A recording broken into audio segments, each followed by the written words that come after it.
Hi guys, welcome back to my channel. If you're new here, hello. So today's video is all about how I negotiate my salary. This video is definitely something that I don't normally make, but I do like to share some personal experiences with you guys, like my corporate career, and it seems like I get a really good positive feedback and a lot of questions. So this video was highly requested and that's why I'm making it. So if you guys are interested, just please keep on watching. So I'm going to break it up into segments. I have a few things I want to preface, like to start. There's what to do before you actually start your job search, and then what to do when you do get an offer, and then like a summary of some topics and ideas that I have. So to start, I think you really have to understand like who you are and like your story and what you're going to say to recruiters and hiring managers and people that you interview with. So I think it would be really useful to take some time, think about it, and put together what you think your value is, what your skills are, and what your experience is relative to the market. Like, are you an entry level, mid-level, senior, management, etc.? So I think it'd be really a good idea to do that. Also freshen up your resume. Also, if you are preparing for a job search, I do think you should have your resume to like your tip-top form. So everything updated, everything that you want to talk to like be in your resume. So I bring up the value and skills and experience because when it comes time to negotiating, I definitely reference back to my examples and then remind whoever I'm talking to about the value that I can bring, about like how excited I am to join. But I just think that like for my skills and for my experience that I command like a higher salary. So essentially you have to be an advocate for yourself. So that's what I mean by like you really have to know who you are, like what you stand for, what value you're going to bring. I think a lot of this has to do with like confidence, or at least portraying that you have confidence for yourself. So yeah, that's what I want to preface. Like a lot of this has to do with like what you're putting out there.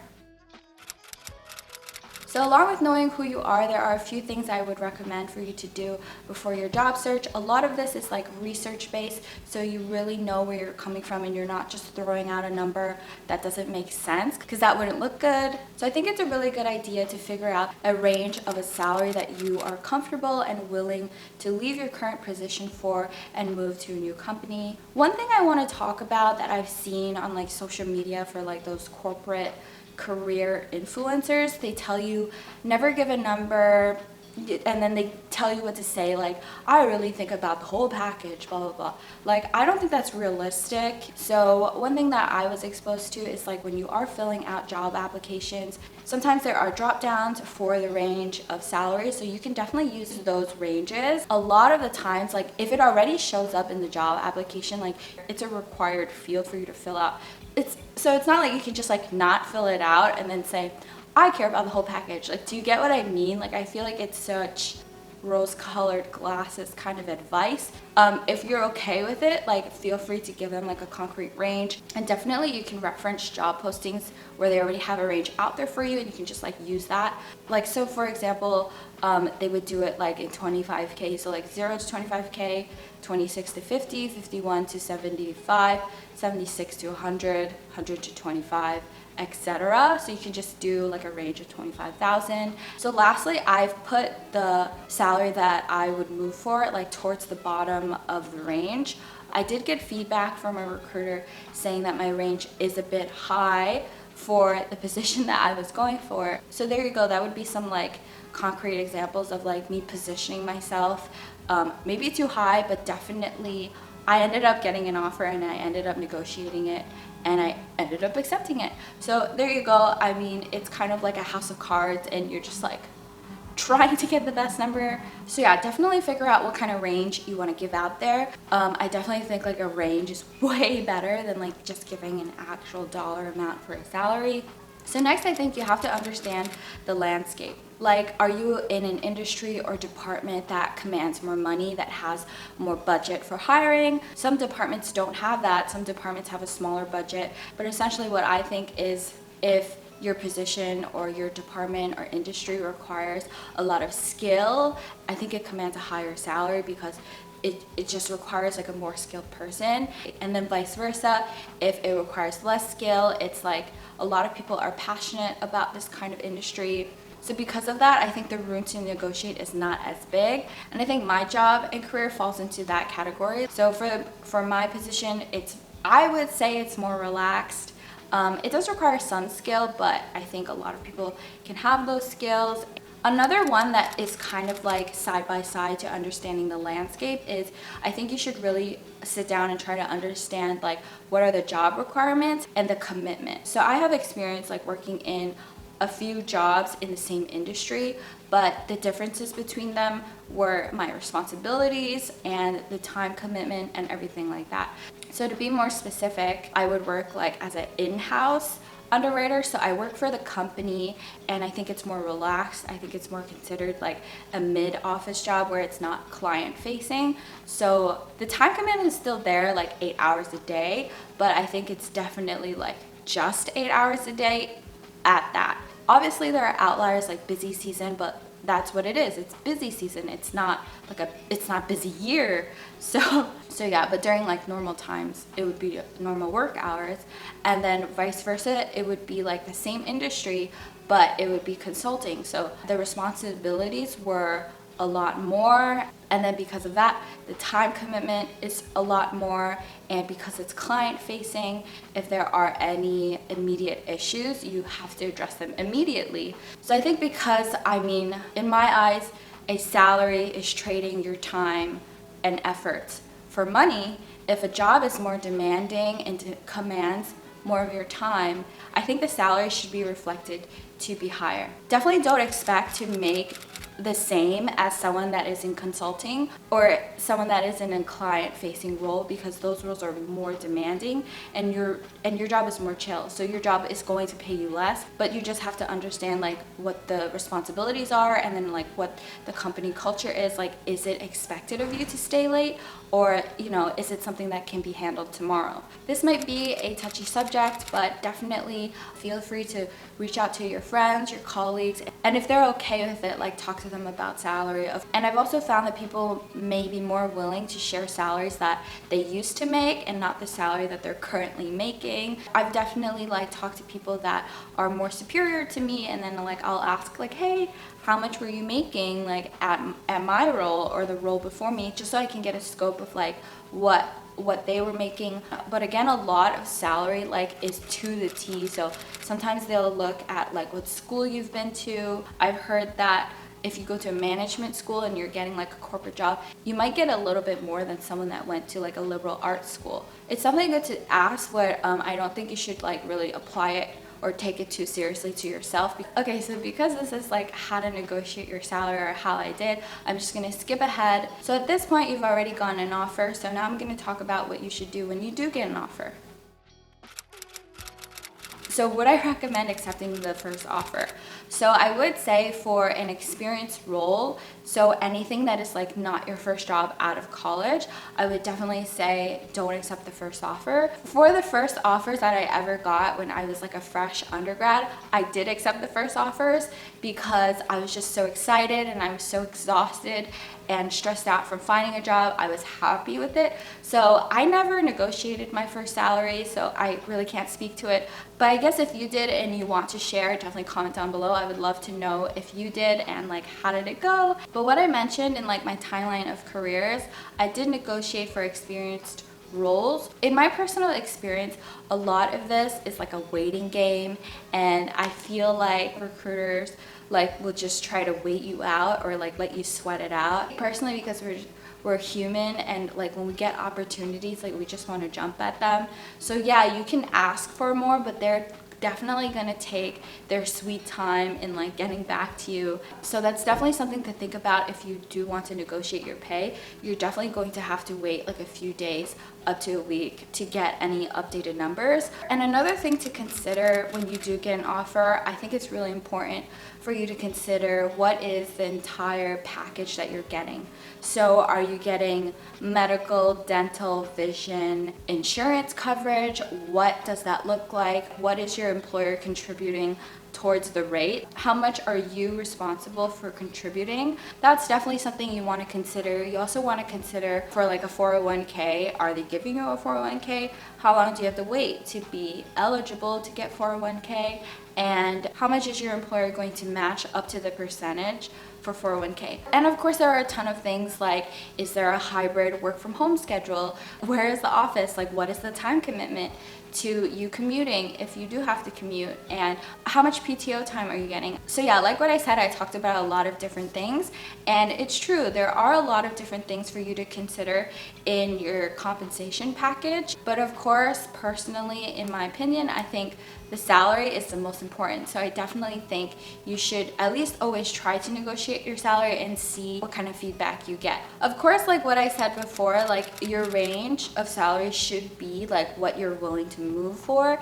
And of course, what you're willing to move for should be more than what you're making now. For example, if your range was like 100 to 125k and the job prospect offers you 100k, at that point I would reiterate like the value that you bring, so you can definitely like talk to points in your resume like, I did this at this job, I'm really excited to see what I can do at the new job. I don't know, just say what you are. Like if you're innovative, share that you're innovative.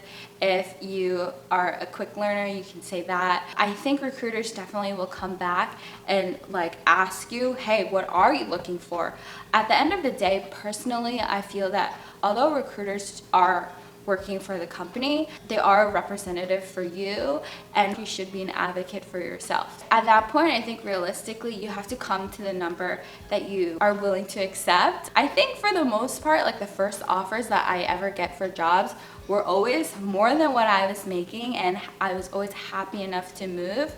Of course, on the recruiter end, they definitely do their research and figure out what they should be paying, and if the company is big enough, I think they definitely have the resources. So I think at that point, when they ask you a number, I think you should give a number, maybe add a little bit of a buffer there. I don't think they ever meet you at the actual number that you ask for, at least in my opinion. And again, I think that's also because I'm in an industry where it doesn't really command that much money compared to like tech and finance and everything like that. You really have to keep it in perspective. Like in the example that I'm giving you guys, like if I was offered 100 is at the bottom of the range that I wanted, and the entire range is already like anything that I would move my current job for. So I would just say like, hey, I was really hoping to make like 108,000. Can you go back to the hiring manager and let them know I am really excited to join the team, blah, blah, blah, blah, blah, blah, blah, blah, blah, blah, blah, blah.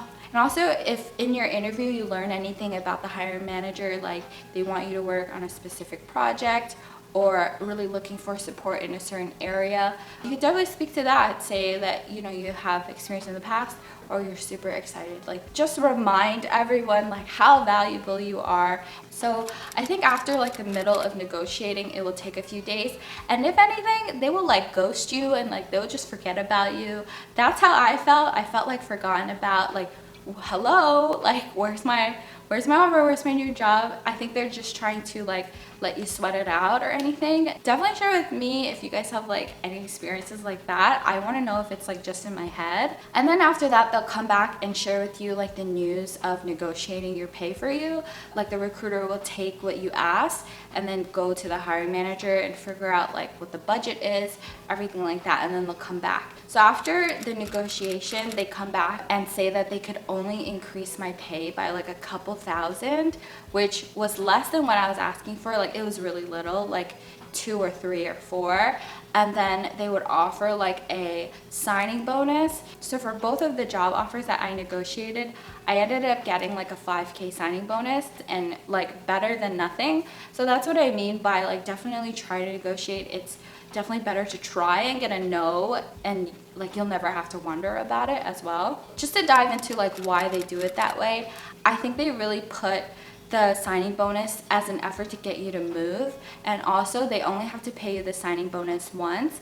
But if they like agree to like that additional like 5K increment into your salary, like they're going to have to pay that like forever for as long as you are there. So I think that's a tactic that they do for a signing bonus. Of course it's effective, but those are just my thoughts. And yeah, I think definitely don't be afraid to negotiate. Don't be afraid to ask for more. I definitely think a lot of people are doing it, and you're not being greedy by that. And I definitely think like the recruiter and hiring manager and the entire team picked you to offer you the job. So I definitely think if there's room in the budget and you're willing to ask for it, definitely think they're willing to accommodate you at least a little bit, or just reiterate like, this is our best offer, we would love to have you, and all of that. I personally think like the opportunity is not just going to vanish. No one is going to call you greedy or anything like that.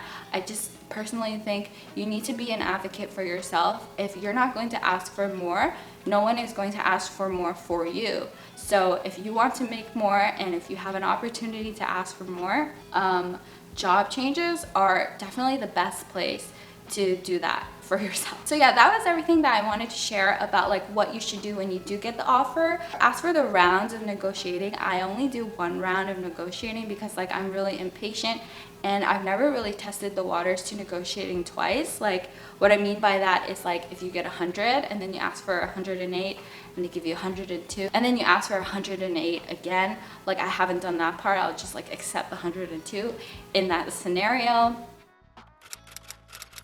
So yeah, now I just want to like do a little summary. Again, I think you really have to understand what market you are in, how much you can ask for, and also really understand like your responsibilities and what kind of time commitment the job is. If the job is more demanding, I definitely think you should be asking for more because it's asking for more of your time. But again, that's something that's really hard to understand because you actually have to work the job to know it.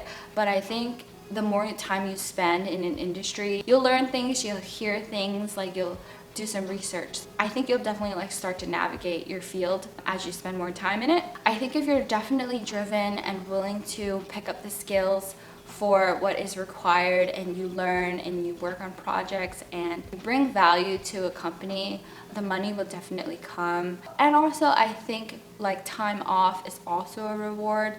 Like to have a job that is not as demanding is also a reward, and of course they pay you less. So it's just always just like a comparison of like where is the grass actually greener, and I think that's up to you to decide. So yeah, that's everything. I tried to make it as simple as possible, but also make it as detailed and informative as possible. So if you guys enjoyed this video, please give it a like. If you guys like this new camera, by the way, let me know, give it a like. If you're new here and would like to see more from me, please consider subscribing. I do usually make like lifestyle, fashion, beauty type of content, but I do make this type of content every once in a while when it is super duper requested.